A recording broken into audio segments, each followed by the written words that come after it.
Bonjour Gilles, merci de vouloir présenter le numéro 13 du Petit Journal. C'est un plaisir et d'autant plus que c'est un moment important pour notre club, c'est la rentrée des classes. C'est une saison qui se termine brillamment puisque finalement la clôture de la saison, c'est le prix de la Paillote qui s'est passé magnifiquement hier. Je crois qu'il s'est même terminé très tard.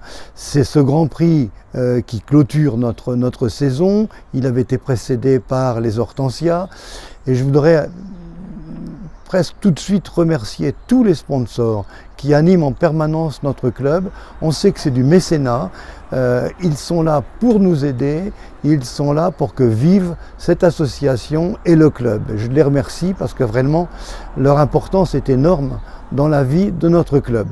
La saison se termine, elle se termine bien pour nous, puisqu'à la fin du mois de septembre, je crois qu'on a bouclé 90% de notre budget recettes.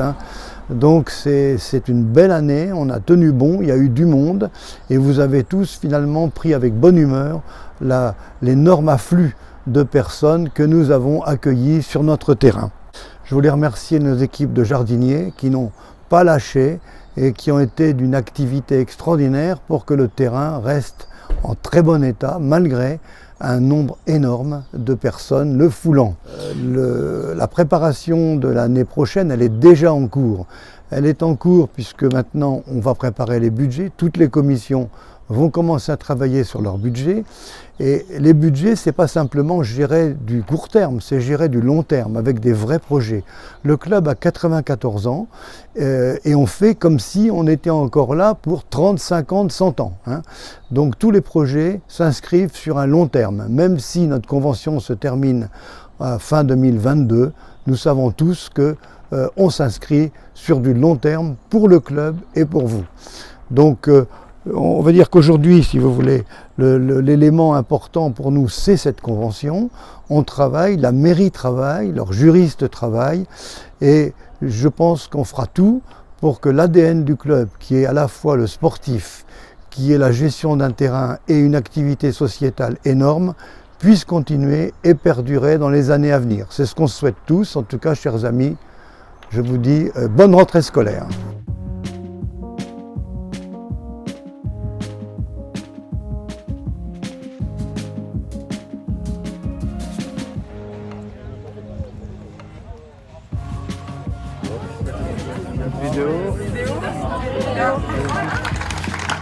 Je vais passer la parole à monsieur le sous-préfet qui va vous dire quelques mots. Non. Ouh, pas mal! Pas mal. 2, 3! Police, police!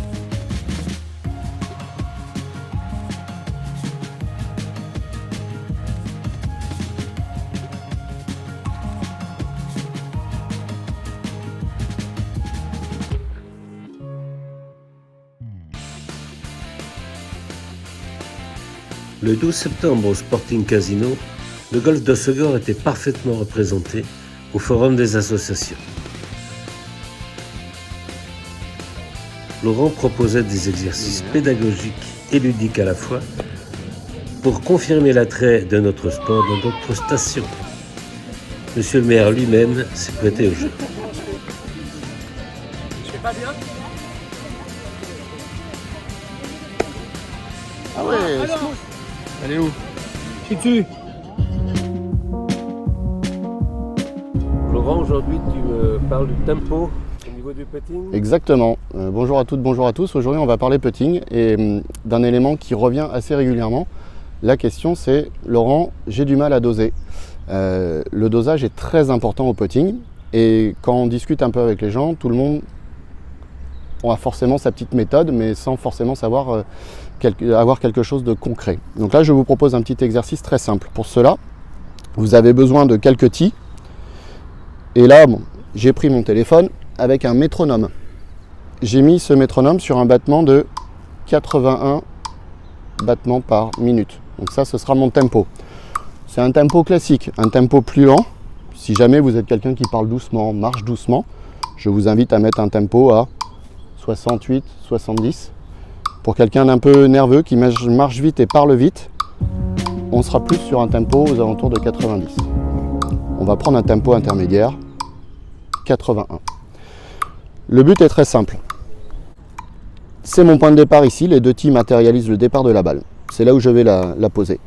J'ai un tee pour une première amplitude, avec un tee à l'opposé pour la traversée. J'ai un tee pour une deuxième amplitude, et j'ai la symétrie de l'autre côté. J'ai une troisième amplitude, et un tee à l'opposé. Le but va être de réussir à caler la fin de mon backswing et la fin de mon geste dans le tempo. Sur le premier tee, ça donnera quelque chose comme ça. Sur le deuxième tee, je garde le même tempo, je change l'amplitude.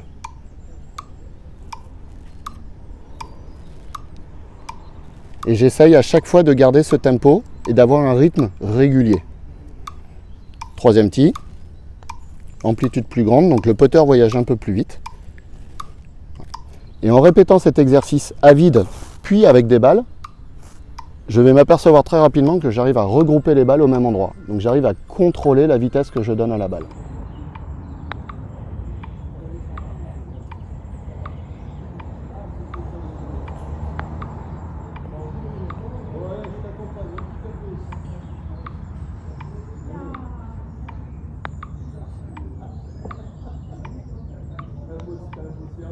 Si vous faites cet exercice régulièrement, votre putting, notamment sur les longs putts, s'améliorera. Moins de 3 putts, donc des meilleurs scores en compétition. Merci Laurent. De rien.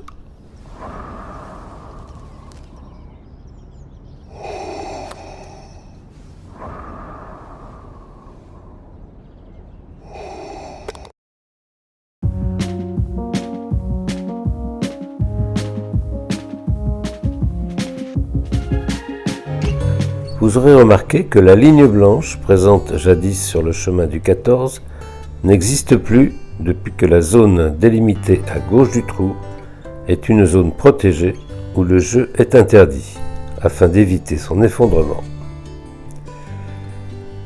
Toute cette zone présente un filet de protection. Le chemin fait partie intégrante du parcours.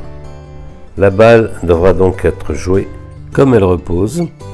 Il est autorisé, voire recommandé, d'ôter les cailloux présents autour de la balle. Il est en revanche interdit de balayer la surface de jeu. Les bordures en bois sont obstructions inamovibles. Quand la balle est au contact avec le bois, ou bien que le joueur est gêné dans son stance ou dans son swing, un drop est autorisé, sans pénalité bien sûr, à une canne du point le plus proche duquel le coup peut être effectué sans gêne.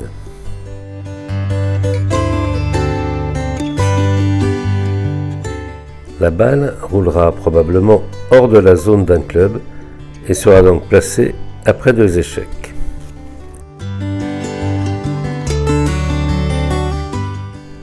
Lorsque la balle ou le joueur est situé dans la zone protégée, elle devra être jouée dans la dropping zone après avoir été, comme son nom l'indique, droppée sans pénalité. C'est le seul cas où il est autorisé de jouer dans la dropping zone.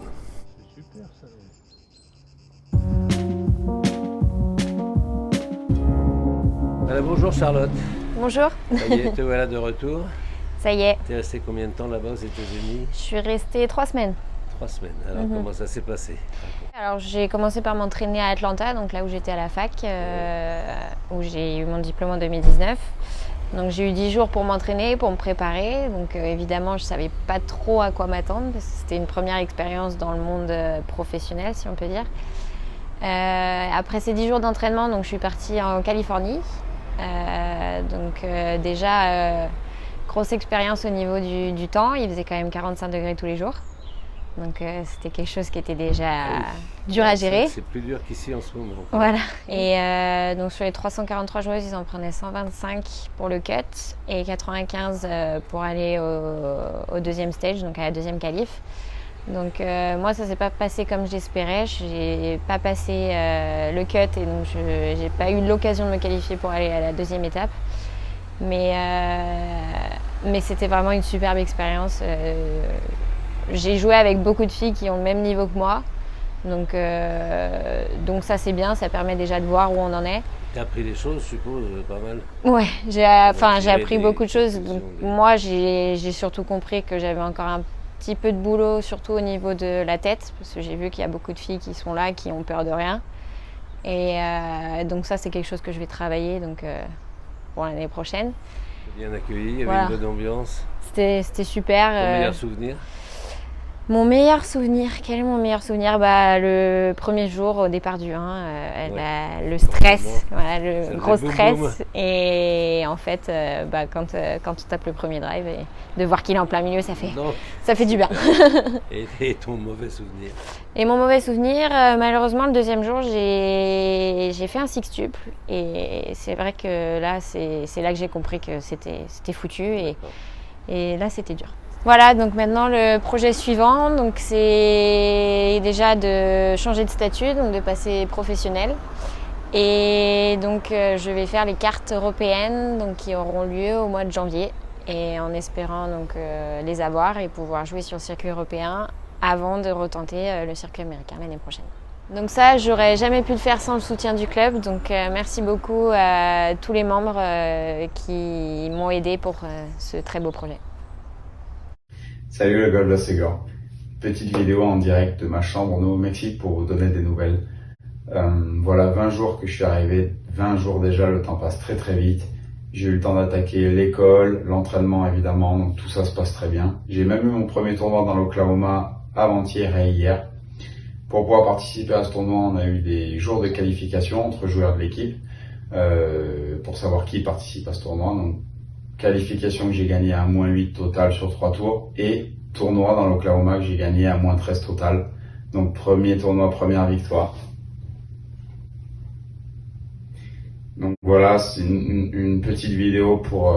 je tenais fortement à vous remercier, vous, le Golf de Ségor, ainsi que vous, membres du Golf de Ségor, pour tout le soutien moral ainsi que financier que vous avez pu avoir pour nous. Sans vous, tout ça n'est pas possible.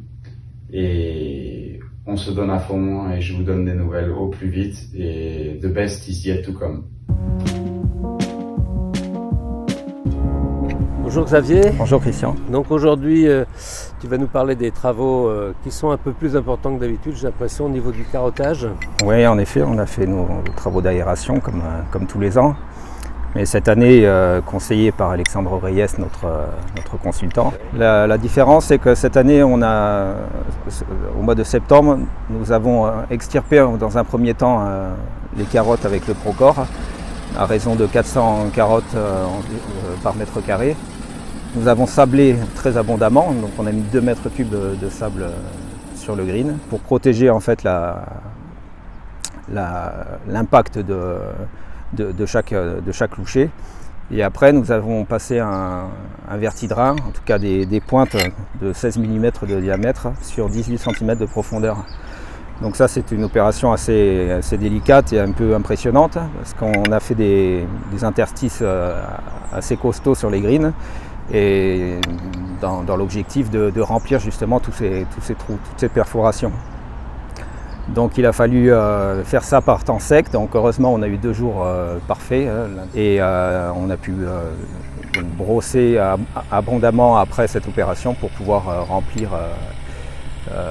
tous les trous de sable et rendre l'opération réussie, quoi. Et en fait, ça a été très rapide après de récupérer les greens. Très rapide, de toute façon il a fallu fertiliser en suivant, donc ça aide après à recoloniser tous les impacts. Et après c'est une multitude de roulages, de tontes jusqu'à obtenir ce résultat, quoi. Et alors, le carottage au niveau des fairways est différent, évidemment, c'est plus gros. On a extirpé des carottes, c'est à peu près la même opération, sauf qu'elle a un peu plus de bénéfices dans le temps. On a opté pour cette solution-là parce que notre stratégie là, pendant l'été, pour pallier aux attaques de maladies de sol, c'est de sans cesse fertiliser, donc faire pousser le gazon, donc des déchets de tonte. Et l'accumulation de déchets de tonte, il faut les aider à se dégrader. Donc le fait de faire une opération assez conséquente sur ces fairways va aider dégrader ces matières organiques pour obtenir une bonne qualité de sol. Et alors une fois ce carottage exécuté sur les fairways, qu'est-ce que vous faites? Et il faut laisser sécher un petit peu les carottes, là, toute cette terre extirpée, et après les mietter avec un dragmat. Donc on passe un dragmat attelé à un tracteur, on émiette tout ça et après on souffle avec un souffleur approprié tous les petits bouchons, on appelle ça, c'est en fait vraiment la petite partie racinaire. On souffle ça sur les côtés et après on sable. Donc on sable avec une grosse sableuse. C'est le même sable que sur les grilles? Non, là par contre c'est un sable de récupération, un sable du site. Ouais. L'équipe des jardiniers s'est agrandie là? Oui, il y a 2 nouvelles recrues. Donc on a Damien qui est arrivé cet été. Et là, enfin, mon adjoint qui vient d'arriver, Robin Ossion, qui vient du Golf National, donc qui a été formé par Alexandre Reyes, qui est donc notre consultant. Donc il a travaillé au Golf National, il a préparé la Ryder Cup, plusieurs Open de France. Et c'est quelqu'un de très qualifié, qui travaille vraiment dans la finesse, dans la perfection. Malgré tout, vous êtes en effectif réduit, vous avez un parcours qui est dans un état que tout le monde trouve extraordinaire. Comment vous avez fait? C'est la qualité justement de chaque bonhomme. On n'est pas très nombreux, mais on a une équipe de qualité. Et je pense que toute l'équipe s'est donnée à fond cet été, que ce soit pour le Grand Prix des Landes ou pour réussir à garder un parcours de qualité tout le mois d'août, ce qui n'est vraiment pas facile, avec 250 personnes par jour qui viennent fouler le parcours. Donc je pense que tout le monde s'est donné à fond pour réussir cet objectif. Et moi j'en suis très fier de cette équipe. Ouais. Merci beaucoup Xavier. Avec plaisir. Bonjour David, tu viens d'organiser une réunion au niveau de l'animation pour mettre un petit peu au courant tout le monde. Est-ce que tu peux me faire un petit résumé de cet événement s'il te plaît? Oui, bonjour d'abord à tous et à toutes. Hier soir on a fait cette présentation, il y avait beaucoup de monde, elle a été une réunion très sympathique, on en est très content, j'espère que tout le monde en est satisfait. Bon, comme chaque année, on ressort un petit calepin qui définit les activités que l'on propose. Alors ces activités sont évolutives, on garde celles qui ont marché, on les améliore, et celles qui n'ont pas marché, on les met aux oubliettes et on verra si on les ressort à un autre moment. Globalement, c'est à peu près ça. On a des animations hommes, des animations d'hommes, un peu calquées sur le même principe. Une animation avec des matchs au niveau du club qui sont soit des matchs flés ou des choses qui y ressemblent, soit des hammams, soit des petits matchs entre nous, plus des compétitions d'hiver avec les équipes extérieures. Ça, c'est à peu près le même schéma que l'on a pour les hommes et pour les dames. Et alors, au niveau des événements du club, qu'est-ce que tu peux me dire? Ce qu'on a gardé, c'est honneur aux dames. On l'avait juste démarré, on va essayer de le refaire tourner. Les parties du mercredi soir, qui ont été un succès plutôt important. Les gens étaient contents de venir participer, de prendre un repas avec tout le monde ensuite. Donc, on va les garder. Le championnat du club de putting, qui s'est aussi bien passé avec les festivités qui ont lieu. Le golf range, qui concerne à la fois les bringers et les golfeurs. Le Crazy Day qu'on n'a pas pu faire encore, qui est donc un jour un peu fou, là, qui devrait se situer aux alentours de Mardi Gras, où on fera un petit peu des choses que l'on n'a pas fait pas habituellement sur le club. Une compétition spécifique en ne faisant que des par 3 sur les 18 trous. Et enfin, un point qu'on voudra tous essayer de monter, qui est la fête du club. Voilà globalement ce qu'on va faire. Et alors au niveau de l'organisation, il suffit de s'inscrire quelques jours avant, comment ça fonctionne? Alors il faut donc contacter la capitaine de chaque équipe qui elle prendra en compte les inscriptions en fonction des index et de la possibilité des gens de faire ou les interclubs ou les hammams ou les stroke match. Il suffit d'avoir le petit livret, vous avez le numéro de téléphone, les adresses mail que vous pouvez donc contacter chaque personne. Et tout le monde est les bienvenus, bien sûr, dans ces différentes animations. Bonjour Christian, est-ce que tu peux nous parler un petit peu de l'organisation des voyages que vous prévoyez cette année? Bien sûr, tout à fait. On a retenu 3 thèmes cette année, l'Espagne et le Portugal. Ce sont des destinations avec des très jolis golfs, avec des conditions extrêmement accueillantes. Que le premier, c'est un peu un classique maintenant, c'est Rio Alta, au mois d'octobre, 2 jours. Avec golf magnifique et hôtel à Logroño très agréable.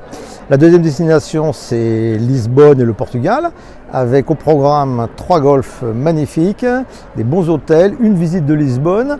On est en train de finaliser actuellement avec les aléas des compagnies aériennes qui malheureusement ont tendance un petit peu à changer de tarif assez régulièrement. La troisième proposition, c'est un magnifique séjour à Tenerife au mois de juin 2022 qui se déroulera sur 5 jours avec golf et tout ça dans une ambiance la plus amicale possible.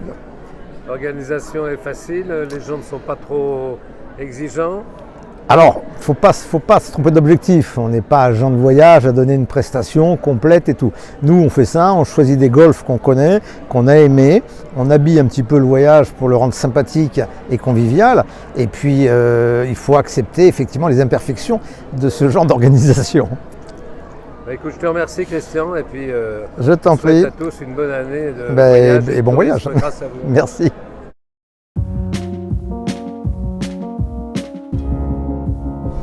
Bonjour Michel, tu es responsable des équipes féminines au sein de la commission sportive. Est-ce que tu peux me donner les résultats donc, de cette année et me brosser un petit peu ce qui vous attend maintenant dans les mois qui viennent? Oui, bien sûr.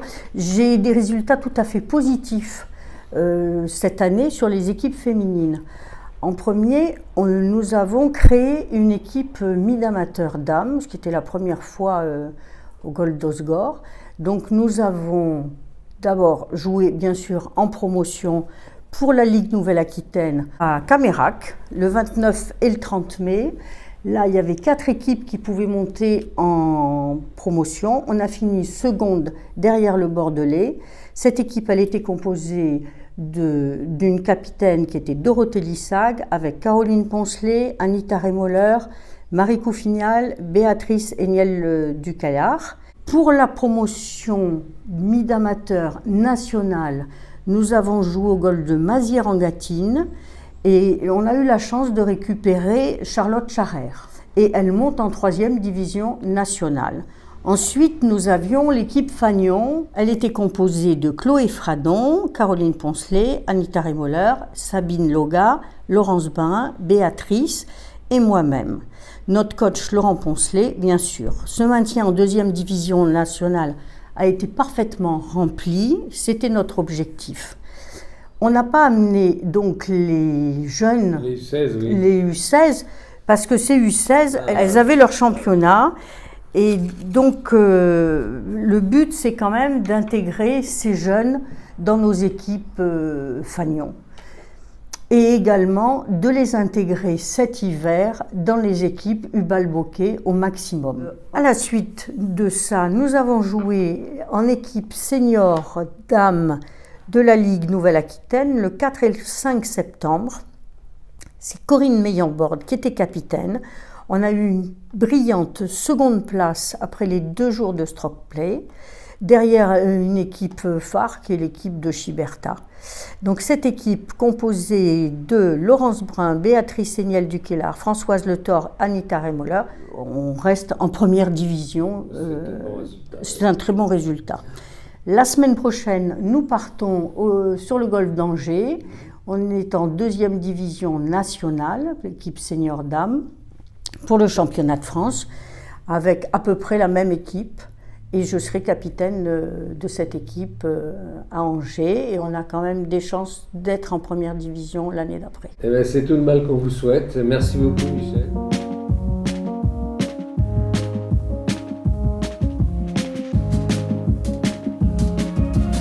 Bonjour à tout le monde. Donc tu m'as demandé, Christian, de faire un petit récapitulatif sur le golf avec les mid-amateurs dont je suis le capitaine. Donc l'année a été belle, elle a été bonne puisque l'équipe était composée donc, de Stéphane Marchand, Loïc Ariola, Sébastien Plumard, Olivier Herviot, Pierre Gomme, Nicolas Legros, Michael Raillard et moi donc en tant que capitaine. Sans oublier bien évidemment notre coach Patrick Talon qui nous a accompagnés, supportés et surtout supportés. Et non, c'est surtout du partage, c'est surtout une bande de copains et on essaye de véhiculer les valeurs du golf d'Hossegor à travers tous nos déplacements et on a passé un moment très très sympathique entre potes. Voilà. Okay. Alors, est-ce que tu peux donner une info à nos spectateurs sur ce qui nous attend dans quelques jours pour l'équipe Fagnon? Alors effectivement, Christian, c'est imminent. Nous avons l'équipe Fagnon, donc l'équipe hommes, messieurs, qui va jouer le Championnat de France 2e division au golf bordelais, à la fin du mois de septembre d'ailleurs, à cheval fin septembre, début octobre, sous le capitanat de Loïc Ariola. Bon nombre également de mid-amateurs sont présents dans l'équipe, sans oublier nos jeunes pousses de l'école de golf qui arrivent pour renforcer les troupes, les rangs. Et d'ailleurs, je vous invite tous à suivre les résultats à la fois sur le site du Golf d'Hossegor ainsi que sur le site de la Fédé avec le live scoring. Vous aurez tous les résultats en temps réel et ça vous permettra de nous encourager et de suivre vos joueurs du Golf d'Hossegor. Je vais prendre la suite d'Antoine et vous parler un petit peu de l'équipe senior qui, pour la première année cette année, j'avais créé pour la première fois sous mon capitanat un groupe senior un petit peu compétition avec des entraînements avec Laurent tout l'hiver. Toutes les semaines on avait un entraînement avec Laurent et donc on a joué cette saison les deux championnats, le championnat d'Aquitaine qui se jouait donc début septembre en seconde division et puis le championnat de France première division puisque l'équipe d'Hossegor l'année dernière était remontée en première division.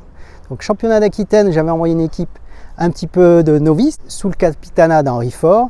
Donc il y avait également Thierry Landre, Hervé Picot, Jean-Louis Herrera, Michel Oransan et Denis Caligaris. Donc beaucoup de nouveaux joueurs en équipe senior.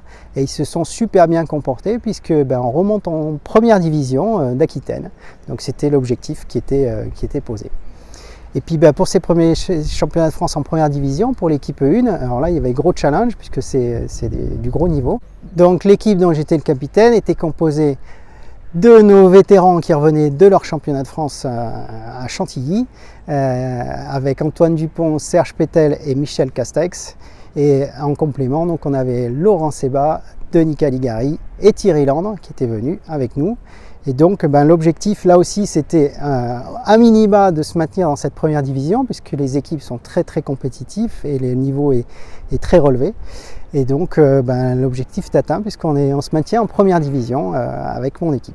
Donc, merci beaucoup et puis je te dis le mot de Cambronne pour ton déplacement dans 3 jours. Oui, puisque maintenant c'est place à l'équipe Fagnon puisque à nouveau on repart cette semaine pour défendre les couleurs du club au golf bordelais. Okay. Donc pour l'équipe Fagnon. Super, merci beaucoup. Merci. Jean-Luc, tu es le capitaine de l'équipe des vétérans. Vous venez de faire un très bon déplacement. Très très joli déplacement sur le golfe de Chantilly. Alors le golfe de Chantilly en lui-même est assez prestigieux dans l'histoire du golfe français et en plus c'est un magnifique parcours. Vous êtes passé tout près d'aller en finale pour gagner cette première division vétéran. On a battu en quart de finale le golfe du Bordelais, ce sont de bons amis et des adversaires habituels. Et on est arrivé en demi-finale contre la Baule qu'on rencontre également régulièrement. Ça s'est joué à pas grand chose, au 19e trou, une balle qui fait le tour du trou pour nous et voilà. Mais ça a été quand même un magnifique résultat. Je tiens à féliciter mes équipiers et également pour l'ambiance extraordinaire qui a eu lieu pendant toute la semaine. Eh bien, écoute, bravo à tous et puis ce sera pour l'année prochaine. J'espère, je pense que ça fait, sur les dernières années on était une fois en quart de finale, 2 fois en demi-finale, il est bien évident que le prochain objectif c'est de gagner et de ramener un titre de champion de France vétéran à Hossegor, ce qui ferait un petit clin d'œil à des gens comme Dominique Merle ou Lee Frankel qui ont déjà eu ce titre. Voilà. Merci. Bonjour Jean, tu reviens d'un long périple à Périgueux avec les petits. Les championnats ont commencé. Est-ce que tu peux nous éclairer un petit peu sur les catégories de jeunes? Parce que c'est un petit peu confus pour moi, c'est très organisé, mais est-ce que tu peux me donner quelques détails? Bien sûr, bonjour Christian.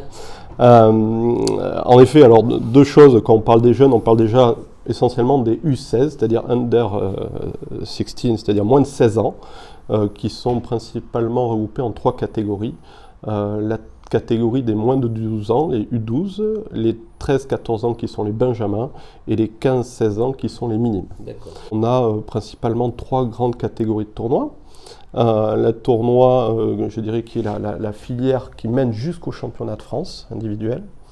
et ensuite l'ensemble de la saison des Grands Prix jeunes. Et pour terminer, bien évidemment, les tournois par équipe U16. Okay.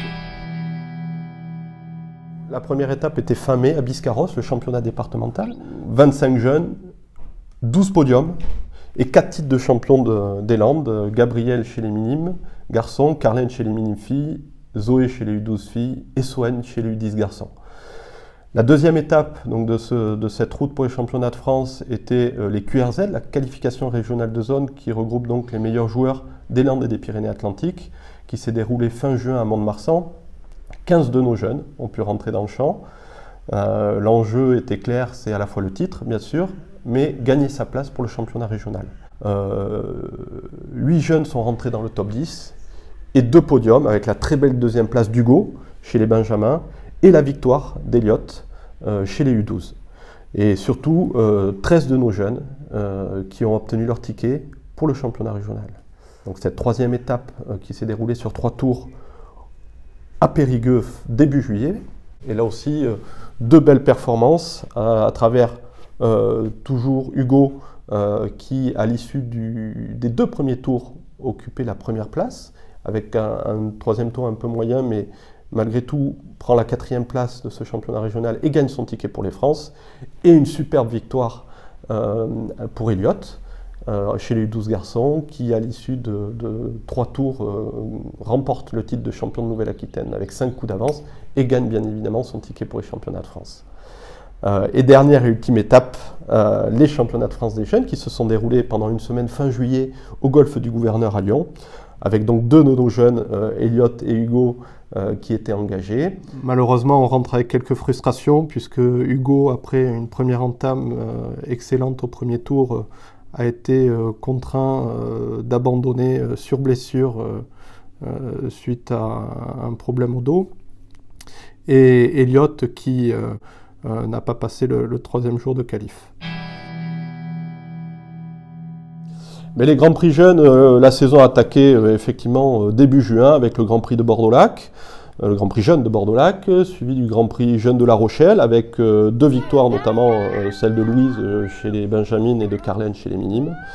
Une 3e place de la petite Zoé chez les U12. Les Sables d'Olonne début août, avec là aussi une victoire de Louise chez les Benjamines et Eliott qui accroche le podium et qui a un point de la victoire. Suivi de Saintes, de Grand Prix jeune de Saintes, avec notamment une belle place pour la petite Valentine. La Bolle, mi-août, fin août, le Grand Prix jeune du Haut-Poitou, et dernièrement, en début septembre, le Grand Prix jeune de Périgueux et encore 3 autres Grands Prix. Je ne vais pas citer l'ensemble des résultats que vous pourrez retrouver bien évidemment sur le site internet du club, mais au global de l'ensemble de la filière championnat de France et des Grands Prix jeunes, c'est au total 58 top 10, 25 podiums et 9 victoires pour nos jeunes. Et je rajouterai à ça qu'il y a moins de 2 ans, nous avions 4 jeunes qui étaient classés au mérite jeune et qu'aujourd'hui nous avons 14 de nos jeunes, 10 garçons, 4 filles qui sont classés au mérite jeune. Ah, les équipes jeunes, 2 sujets. Alors le championnat régional qui a été reporté en plein mois d'août, c'était un petit peu compliqué forcément puisque beaucoup de jeunes étaient partis en vacances avec leurs parents. Mais surtout une étape importante, c'est le championnat de France U16, avec nos jeunes filles qui étaient à Rodez pour une première fois en équipe ensemble et qui ont fait plutôt des bons résultats. Elles ne sont pas encore tout à fait mûres, mais on a de beaux espoirs pour nos équipes filles. Et nos équipes U16 garçons qui par contre commencent à être vraiment performantes, qui est elle en 2e division, qui a joué au golf de Toulouse-Théoula. Nos jeunes d'Ossegor ont terminé 3e des qualifs, donc se sont qualifiés pour les phases de match-play. Et là aussi, un quart de finale qui a été remporté face au golf de La Rochelle les a amenés en demi-finale. Il fallait gagner la demi-finale pour monter en 1re division. Ils se sont malheureusement inclinés face au golfe de Mionnet, au nord de Lyon. Et on notera en particulier la performance de Gabriel, qui a été à l'issue des qualifs 5e, je crois, des scores et des qualifs, et qui surtout a lutté jusqu'au trou numéro 18 face au numéro 1 jeune, qui est moins de 3 ou 4 d'index. Donc je pense qu'on peut avoir vraiment, et c'est ça qu'il faut retenir, de vraies ambitions pour cette équipe jeune, et avoir clairement l'ambition dans 3-4 ans, être champion de France des moins de 16 ans. Ce que j'ai envie de dire en conclusion, c'est qu'on a la chance d'avoir une belle génération de jeunes qui s'entraînent beaucoup, qui s'investissent beaucoup. Vous les voyez énormément autour du putting green, de la zone d'approche, du practice. Et les résultats sont là. Je voudrais en profiter pour remercier bien évidemment nos 3 coachs, Laurent, Patrick, Charles, qui s'investissent quotidiennement auprès de nos jeunes. Évidemment, l'ensemble des membres pour leur soutien, leur bienveillance auprès de nos jeunes. Les membres du comité, les membres de la commission sportive et en particulier Antoine Soubran qui m'accompagne auprès des jeunes.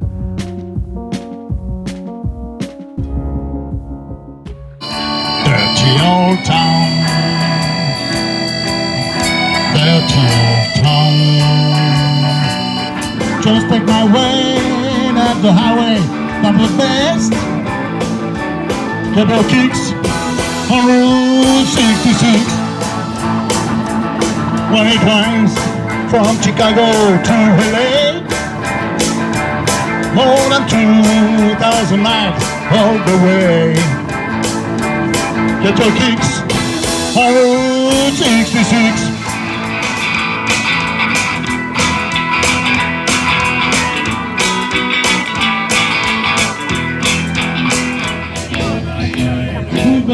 Un petit matin, tu te mets dans les souliers.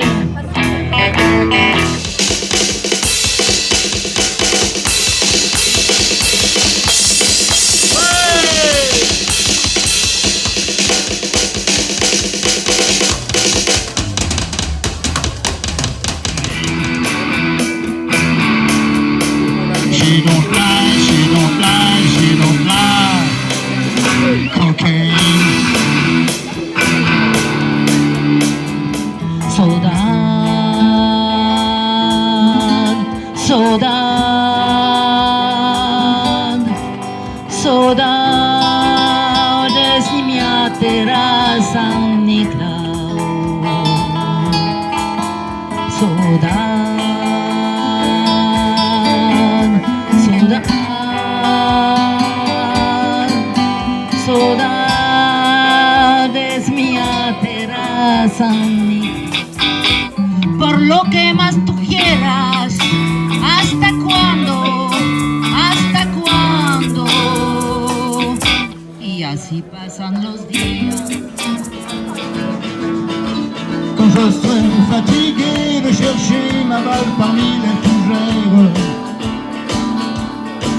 quand je serai fatigué de chercher à frapper balle au terre, je rangerai mes fraises et mes bois, je jetterai mon driver et tout ce que je crois. J'irai marcher sur la côte et sortir du bois. Eh bien là, le blues, les mots ne sont jamais les mêmes. Pour exprimer